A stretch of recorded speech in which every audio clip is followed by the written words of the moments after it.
नमस्कार मित्रांनो, लग्नानंतर होईलच प्रेम या मालिकेच्या 19 जानेवारीच्या भागामध्ये आजच्या भागामध्ये तर मित्रांनो जीवा आणि नंदिनी दोघे सुद्धा मिळून छान असे तिळगुळ तयार करतात. म्हणजे जीवाच नंदिनीला तिळगुळ बनवायला शिकवतो आणि तिच्या हातावरती ते तिळगुळ वगैरे लाडू वगैरे करायचे एकदम छान पद्धतीने तिला शिकवतो. आणि नंदिनी तर खूप खुश झालेली असते तिळगुळ वगैरे शिकून. आणि त्यानंतर इकडे देशमुख घरात सगळ्यांना कळतं की पार्थला टॉप 30 मधून टॉप 20 मधला अवॉर्ड मिळालेला आहे. आणि ते तर सगळ्यांना कळल्यानंतर सर्वजण खूप खुश होतात आणि सगळेजण त्याला विश वगैरे करतात. तर त्यानंतर आता काव्या वगैरे येऊन त्याला छान असं विश करते आणि त्याचा हात जेव्हा पकडते तर तेव्हा हात त्याचा सोडतच नसते आणि खूप खूप खुश झालेली असते ती सुद्धा. आणि त्याच वेळेला आता जीवाने इकडे तिळगुळाचे लाडू पार्थसाठी पाठवलेले असतात. त्याला सुद्धा ते समजलेलं असतं की पार्थ आता टॉप 20 मध्ये आलेला आहे ते. आणि तेव्हा ते लाडू घेतल्यानंतर पार्थ तर खूप खुश होतो आणि मानेनी भावूक होते. आणि मित्रांनो नेमकं आता इकडे जीवाने तर मोहितेंच्या घरामध्ये नंदिनीला अजून एक छान असा सरप्राईज दिलेला आहे. त्याने तर सर्व शेजार-पाजारच्या बायकांना हळदी-कुंकवासाठी बोलावलेलं असतं. ते सुद्धा नंदिनीला माहीत न होऊ देता आणि त्याने सगळं काही अरेंज केलेलं असतं आणि नंदिनीला ते माहिती नसतं आणि त्या बायकांसाठी त्याने वाण सुद्धा आणून ठेवलेलं असतं आणि हे सरप्राईज बघून नंदिनीची तर मकर संक्रांत एकदम छान होते आणि ती एकदम खुश झालेली असते. तर मित्रांनो चला आजच्या भागाला आपण सुरुवातीपासून बघूया. आता मित्रांनो हे दोघे सुद्धा अजून पतंग उडवतच असतात. पार्थ आणि काव्या हे दोघे सुद्धा अजून पतंग उडवतच असतात आणि इतक्यातच आता या दोघांची पतंग एकमेकांना भिडते आणि दोघांची पतंग एकाच वेळेला खाली पडते आणि ते बघितल्यानंतर हे सगळेजण आश्चर्यचकितच होतात. आणि तर काव्या आता पार्थला म्हणते, "बघितलत का देशमुख, प्रेमात पडलो ना, तर दोघे सुद्धा एकत्रच पडतो. ठीक आहे हो देशमुख, माझ्या आणि माझ्या पतंगाला तुमच्या हातनं कटणं सुद्धा मंजूर आहे." असं म्हणून ते एकदम प्रेमाने रोमॅन्टिक होऊन त्याच्याकडे बघत असते. आणि तेव्हा पार्थ तर त्याच्यावरती काही रिएक्शन देत नाही आणि तो गप्प झालेला असतो आणि इकडे रम्या तर त्याच्यावरती चिडलेली असते आणि आता पार्थ तिथून निघून चाललेलाच असतो. तर तेव्हा काव्या तर त्याच्या मागे धावत जाते आणि त्याला थांबवते आणि त्याला म्हणते, "अहो थांबा तरी, संक्रांतीच्या शुभेच्छा तरी द्या." तर पार्थ तिला म्हणतो म्हणजे एकदम जड आवाजात बोलतो, "संक्रांतीच्या शुभेच्छा." तर काव्या त्याला म्हणते, "अहो काही ऐकायला नाही येत आहे." आणि तेव्हा ती असं म्हणत असताना इकडे युग आणि मानिनी तर थोडेसे हसत असतात. तर पार्थ परत म्हणतो, "संक्रांतीच्या शुभेच्छा." तर काव्या परत थोडीशी ओरडते म्हणते, "काहीही ऐकायला येत नाहीये." तर आता पार्थ एकदम जोराने ओरडतो, "मकर संक्रांतीच्या शुभेच्छा काव्या तुम्हाला. आता ऐकवलं का?" तर तेव्हा काव्या म्हणते हसते जोराने आणि म्हणते, "आता कसं? आत्ता तुमचा आवाज अख्ख्या युनिव्हर्सपर्यंत पोहोचलेला आहे." तर तेव्हा आता तिने असं म्हटल्यानंतर युग आणि मानिनी जोरजोराने हसू लागतात. तर पार्थ आता परत रागारागाने काव्याला बोलणारच असतो, "हे बघा काव्या" असं म्हणून तो तोंड उघडतो बोलायसाठी आणि काव्या त्याच्या तोंडामध्ये तिळगुळाचा लाडूच कोंबते आणि पार्थ त्याचं तोंडच बंद करते आणि पार्थ बोलता-बोलता शांतच होतो. तर काव्या त्याला प्रेमानं म्हणते, "तिळगुळ घ्या आणि गोड-गोड बोला." तर आता युग पुढे येतो आणि म्हणतो पार्थला, "काय रे दादा, गोड आहे का रे तिळगुळ?" तर पार्थ त्याच्याकडे रागाने बघितल्यानंतर युग म्हणतो, "नाही, नाही, मी जातो-जातो." असं म्हणून तिकडून तो सटकतोच. तर आता पार्थ काव्याला काही न बोलता तिच्याकडे एक लूक देतो आणि तिथून तो सुद्धा निघून जातो. तर मानिनी आता काव्याजवळ येते आणि तिला आपल्या जवळ घेते आणि ती खूप हसत असते. तर रम्या मात्र इकडे आता ते सगळं बघितल्यानंतर खूप चिडलेली असते आणि म्हणते, "खूप झालं या काव्याचं आता. हिचा काहीतरी बंदोबस्त आता करायलाच हवा." तर इकडे आता हे दोघं म्हणजे जीवा आणि नंदिनी जे असतात, ते आता लाडूचं जे काही सगळं सामान त्यांनी तयार केलेलं असतं, ते घेऊन इकडे बाहेर आलेले असतात. आणि तेव्हा नंदिनी एकदमच त्या ह्याच्यामध्ये सगळं हात घालते आणि तिला जोरात भाजतं. तर जीवा म्हणतो, "अगं हे काय करतेस तू? अगं सरळ हात घातलास तू, बघू, बघू." असं म्हणून तिचा हात आपल्या हातामध्ये घेतो आणि त्याच्यावरती फुंकर मारू लागतो. आणि नंदिनीला तर खूप जोराचं भाजलेलं असतं आणि तिला त्रास होत असतो. तर आता जीवा फुंकर मारत असलेलं बघून नंदिनी त्या त्रासातून बाहेर येते आणि त्याच्याकडे एकसारखी बघू लागते. आणि तिचं अजून सुद्धा जीवावरती खूप प्रेम असतं. पण ती कबूल काही करत नसते आणि तिला ते कबूल सुद्धा करायचं असतं, पण ती एकदम पेचात सापडलेली असते. आणि त्यानंतर ती आपला हात हळूवार मागे घेते. तर जेव्हा तिला म्हणतो, "अगं, असा हा सरळ हात नाही घालायचा. हे बघ, हे तूप कशासाठी आणलंय मी?" आणि म्हणतोय, "बघ, हे असं छान तूप घ्यायचं, हे असं छान हाताला लावून घ्यायचं." असं म्हणून त्याच्या हाताला तो तूप लावतो आणि सांगतो, "आणि मग घ्यायचं." तर नंदिनी म्हणते, "हो बाबा, तुम्हाला सगळं काही येतं. तुम्ही ग्रेट आहात. मला येत नाही काही सुद्धा." तर तेव्हा जीवा हसतो आणि म्हणतो, "अगं, मी आहे ना, मी शिकवेन सगळं काही. अगं, माझा जन्म कशासाठी झालाय? अगं, तुला शिकवायलाच झालेला आहे. अगं, आज मकर संक्रांत आहे आणि आजच्या मकर संक्रांतीच्या दिवशी ना, हा नवरा शिकवेल बायकोला तिळगुळ करायला." असं तो सांगत असताना नंदिनी "हो, हो" असं म्हणून मान डोलावत असते आणि तेव्हा त्या जेव्हा नंदिनीला तिळगुळ करायला शिकवू लागतो आणि तिच्या हातामध्ये तो तिळगुळाचा एक ते सगळं काही जे असतं त्यांनी त्यांनी तयार केलेलं ते उचलून तिच्या हातामध्ये देतो आणि तिला तो लाडू मळायला शिकवू लागतो आणि तेव्हा तो लाडू काही तयार होतच नाही आणि तो लाडू जरासा फुटतो आणि नंदिनी नाराज होते. तर जीवा तिच्याकडे बघून हसतो आणि तिला म्हणतो म्हणजे तिचा एक आपल्या हात तिचा एक आपल्या हातामध्ये घेतो आणि दुसऱ्या आपल्या हाताने तिच्या हातावरती तो लाडू वळू लागतो आणि म्हणतो, "काय आहे ना, तिळगुळावर आणि नात्यावर फार जोर नाही द्यायचा, तरच त्याला आकार येतो." आणि तेव्हा जेव्हा तिच्या हातावरती छान असा लाडू मळून तयार करत असतो आणि नंदिनी त्याच्याकडे बघतच राहते आणि एकदा ती आपल्या हाताकडे बघत असते आणि एकदा जीवाकडे बघत असते आणि इतक्यातच आता जीवा तिच्या हातावरती लाडू तयार करतो आणि म्हणतो, "जोडीने केलं ना, की सगळं काही जमतं." तर नंदिनी विचारते, "सगळं म्हणजे काय?" तर जीवा हसतो आणि म्हणतो, "नाही, नाही, काही सुद्धा नाही." आणि मनातल्या मनात म्हणतो, "हळू मिटतोय आपल्यातला अबोला." आणि तिला आता म्हणतो, "तिळगुळ घ्या आणि गोड-गोड बोला." असं म्हणून तो आता तिला तिळगुळ देतो आणि नंदिनी सुद्धा हसत-हसत त्याच्या हातून तिळगुळ खाते. तर जेव्हा तिला इशाऱ्याने विचारतो, "कसा झाला आहे?" तर तेव्हा नंदिनी म्हणते, "हो, छान झाला आहे." आणि त्याला थंब करते आणि जेव्हा सुद्धा तिला थंब करतो आणि दोघे सुद्धा छान हसतात आणि एकमेकांच्याकडे बघत हे दोघे सुद्धा आता हरवून गेलेले असतात. तर इकडे आता देशमुखांच्या घरामध्ये ही वसू आणि रम्या दोघे सुद्धा जाम चिडलेले असतात आणि खोलीमध्ये आल्यानंतर रम्या दंगाच करू लागते. म्हणते, "ही ना काव्या तर माझ्या डोक्यातच गेलेली आहे. बघितलं ना ती काय करत होती ते?" तर तेव्हा वसू तिला शांत करायचा प्रयत्न करू लागते. म्हणते, "रम्या, रम्या जरा शांत हो. चिडचिड कमी करशील का तू?" तर रम्या म्हणते, "कशी शांत होऊ? बघितलंस ना तू आता वरती काय करत होती ती काव्या?" आणि इतक्यातच असंही बोलत असताना, राग करत असताना ऑफिसमधून तिला फोन येऊ लागतो. तर वसू तिला म्हणते, "तो फोन तू स्पीकरवरती टाक. मला सुद्धा ऐकायचं आहे." आणि तेव्हा रम्या तो फोन स्पीकरवरती टाकते, तर ऑफिसमधून एक जण बोलत असतो. तो म्हणतो, "पार्थ सर कुठे आहेत?" तर इकडे रम्या रागारागात बोलून जाते, "गेले वर." म्हणजे म्हणजे गच्चीत गेलेले आहेत वरती. "बोल ना, काय काम होतं?" तर इकडून तो बोलू लागतो, "काही नाही, त्यांचा फोन मी किती वेळ झाला ट्राय करतोय आणि विक्रम सर सुद्धा ट्राय करतायत आणि घरचा फोन सुद्धा बंद येतोय." तर तेव्हा वसू विचारते, "अरे हो, हो, पण असं काय झालेलं आहे ते तर सांग." तर तेव्हा तो तिकडून सांगू लागतो, "एशिया टॉप 20 आर्किटेक्चरचे जे काही अवॉर्ड्स आहेत ते जाहीर झालेले आहेत आणि त्यामध्ये पार्थ सरांचं सुद्धा नाव आहे." आणि असं त्यानं सांगितल्यानंतर या दोघे सुद्धा जाम खुश होतात. तर तेव्हा रम्या म्हणते, "अरे वाह! सुपर्ब! आणि त्याला अवॉर्ड मिळायलाच हवा."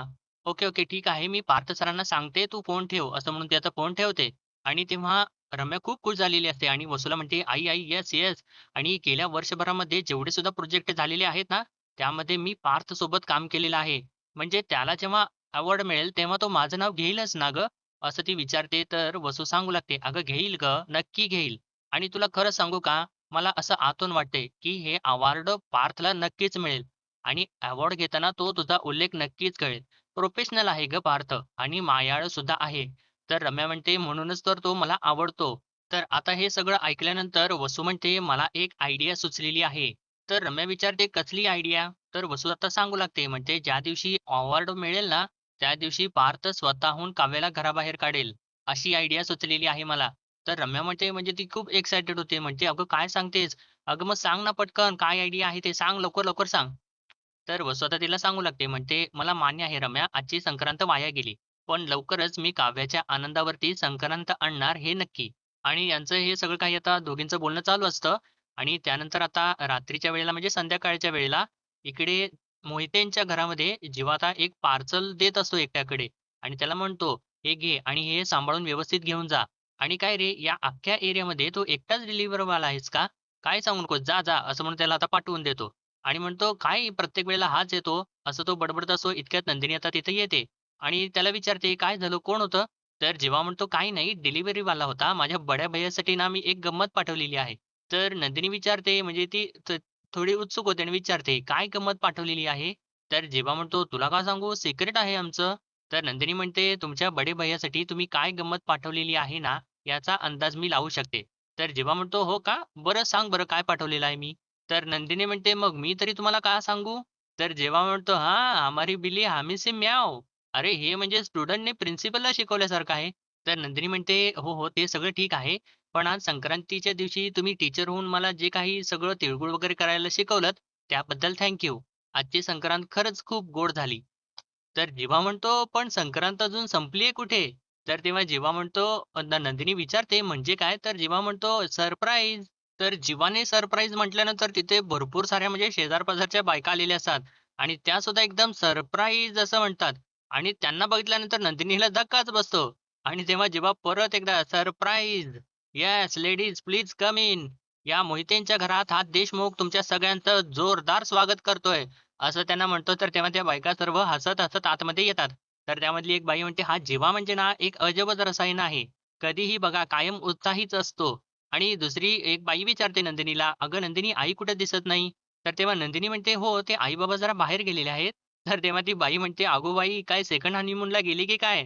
तर तेव्हा जिवा मोठमोठ्याने हसू लागतो आणि नंदिनीकडे बघून परत शांत होतो. आणि त्या बायकांना सगळ्यांना आत जायला सांगतो आणि त्या बायका सगळ्या आतमध्ये येतात. तर नंदिनी त्याला थांबवते आणि म्हणते, "हा सगळा काय प्रकार आहे?" तर तेव्हा जिवा लगेचच गडबडू लागतो आणि म्हणतो, "माझी माझी ना आई म्हणते." तर नंदिनी परत रागाने विचारते, "काय म्हणते?" तर तेव्हा जिवा म्हणतो, "हेच की लग्नानंतर." तर नंदिनी म्हणते, "काय होईलच प्रेम?"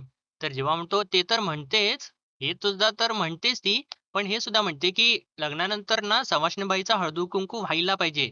तर नंदिनी म्हणते, "म्हणून तुम्ही या सगळ्यांना हळदी-कुंकवाला बोलवलंत?" तर तेव्हा जिवा म्हणतो, "अगं चिडतेस काय? कुठला नवरा असं करतो सांग बरं?" तर नंदिनी एकदमच म्हणते, "माझा नवरा करतो." आणि म्हणते, "अहो तुम्ही सगळ्या या बायकांना इथे हळदी-कुंकवासाठी बोलवलंत आणि वाण आणलंय का?" तर तेव्हा जिवा म्हणतो, "अगं वाण आणि ते काय असतं?"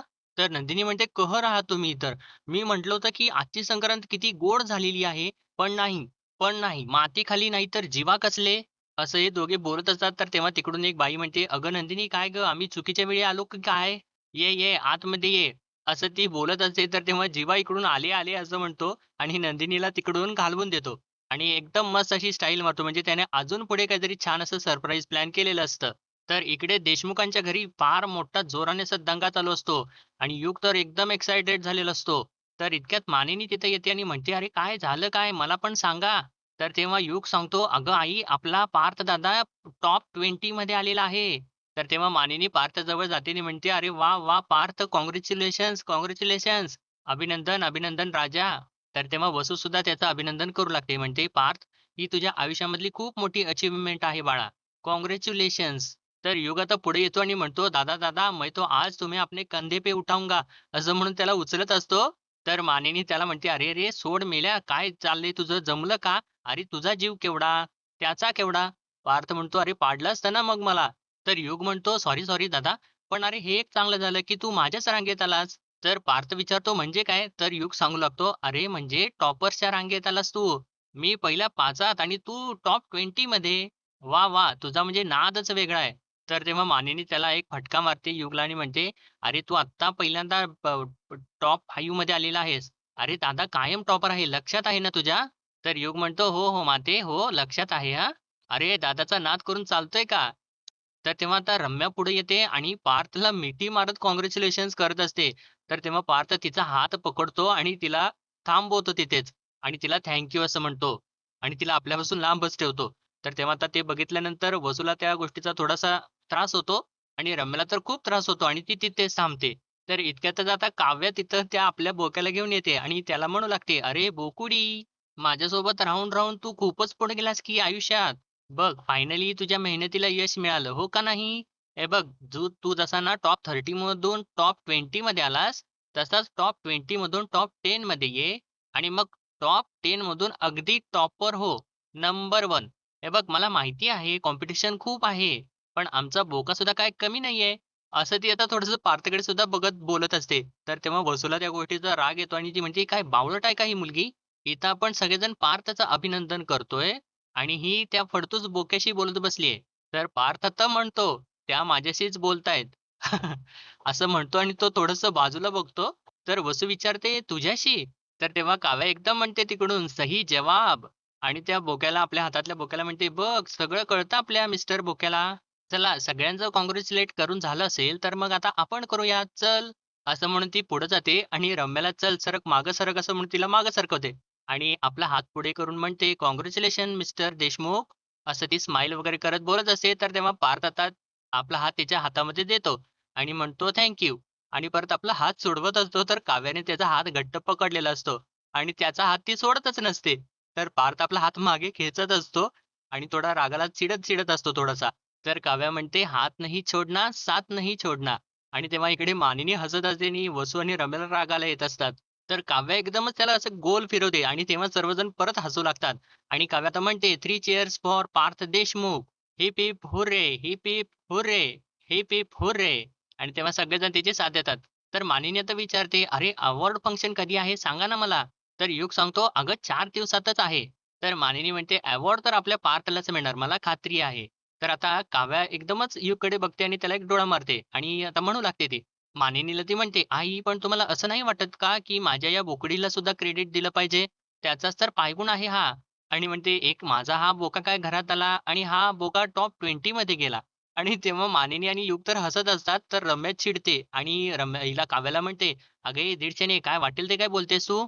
म्हणजे तुझ्या या ₹100 निर्जीव मांजराला सगळं काही क्रेडिट आणि आमच्या दोघांची मेहनत त्याला काहीच नाही." तर तेव्हा मानिनी रम्याला हटकते आणि म्हणते, "अगं ए तुझं काय मध्येच? पार्थने एकट्याने मेहनत घेतलेली आहे आणि तू मध्येच काय घुसतेस?" तर तेव्हा रम्या म्हणत असते, "अगं मामी मी ऑफिसमध्ये जाऊन असं बोलत असताना युग तिला थांबवतो आणि म्हणतो, "अगं रम्या हे सगळं काही मानण्यावरती असतं गं. म्हणजे पार्थ दादाची मेहनत आहेच, पण बोकुडी इज अ लकी चार्म." असं त्यानं म्हटल्यानंतर काव्या येस म्हणते आणि युगला एक टाळी देते आणि म्हणते, "आहेच माझा बोकुडी लकी, आहेच, आहेच." आणि इतक्यातच आता ती आशाताई तिकडून येते आणि तिच्या हातामध्ये ते पार्सल असतं जे जीवाने पाठवलेलं असतं आणि ती पार्थला म्हणते, "पार्थ दादा तुमचं पार्सल आलेलं आहे." तर तेव्हा पार्थ ते पार्सल आपल्या हातामध्ये घेतो आणि त्याच्यामध्ये एक नोट असते, चिठ्ठी एक असते. तर मानिनी विचारते, "अरे काय आहे? कोणाचं पार्सल आहे? कोणाची चिठ्ठी आहे?" तर पार्थ आता सांगतो, "जीवाची चिठ्ठी आहे." तर मानिनी म्हणते, "अरे मग वाच ना." तर तेव्हा पार्थ आता ती चिठ्ठी वाचू लागतो. त्यामध्ये जीवाने लिहिलेलं असतं, "मिस यू देशमुख फॅमिली आणि लव्ह यू बडे भैय्या. टॉप 20 मध्ये आल्याबद्दल तुझं खूप खूप अभिनंदन आणि तुझ्यासाठी गोड गोड तिळगुळ." तर मानिनी म्हणते, "बघा आपल्या घरामध्ये गोड बातमी आली आणि सगळ्यात आधी तुला तुझ्या भावाने गोड दिलेला आहे, पार्थ." तर तेव्हा पार्थला सुद्धा ते खूप छान वाटतं आणि तो त्या चिठ्ठीची एक गोड पप्पी घेतो. तर मानिनी म्हणते, "थोडक्यात काय कुठल्याही गोष्टीचा शेवट ठरवलं तर शेवटी गोडच होऊ शकतो." आणि त्यानंतर ती जीवानी जो तिळगुळाचा बॉक्स पाठवलेला असतो, त्यामधला एक तिळगुळाचा लाडू घेते आणि पार्थला भरवते आणि ती खूप भावूक झालेली असते.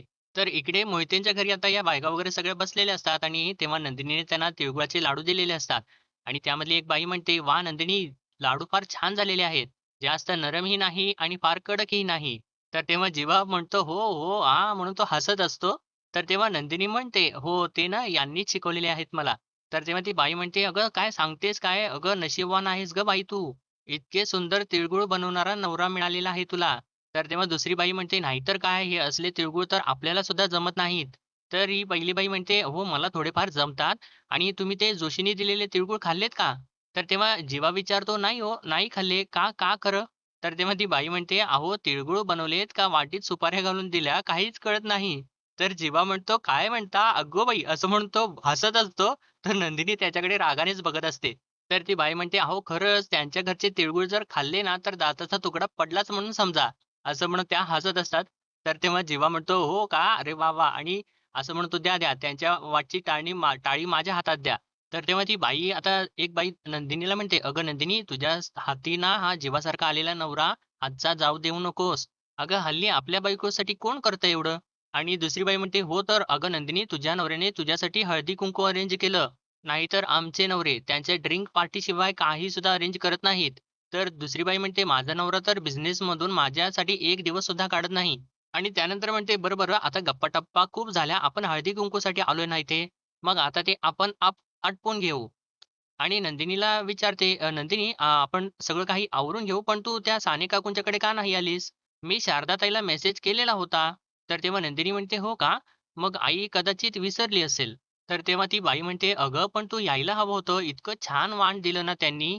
तर तेव्हा जेव्हा आता तो थोडासा विषय बदलायचा प्रयत्न करतो आणि म्हणतो, "इतकं छान माहोल बनलाय, तर मी सगळ्यांच्यासाठी छानपैकी असे इंदोरी पोहे बनवू का?" तर तेव्हा नंदिनी सुद्धा एकदमच त्याला सपोर्ट करू लागते. म्हणते, "हो, हो, चालेल ना. करा, करा. सगळेजण खातील की." आणि हळूच म्हणते, "आणि तोपर्यंत मला पण जरा वाण अरेंज करायला वेळ मिळेल." तर तेव्हा ती एक बाई म्हणते, "नको, नको. आता इथलं हळदी-कुंकू आटोपलं ना, की मग घरी जाऊन स्वयंपाक सुद्धा करायचा आहे आम्हाला." तर दुसरी बाई म्हणते, "हो, हो. हळदी-कुंकू करून निघतो आम्ही आणि पोहे खायला नेक्स्ट टाईम येऊ." तर नंदिनी आता जाम म्हणजे घाबरते आणि मनातल्या मनात म्हणते, "अरे देवा! आता मी यांना काय वाण देऊ?" आणि एक काम करते, मी आईलाच फोन करते आणि तिला विचारते, की घरात काही आहे का? आणि आपला फोन घेते आणि त्यांना सांगते, "मी आलेच." असं म्हणून ती आता तिथून बाजूला जाते. आणि त्यानंतर जेव्हा लगेचच तिच्या जागेवरती जाऊन बसतो आणि म्हणतो, "मग बाकी काय म्हणता झेंडे काकू, बाकी साडी छान आहे तुमची?"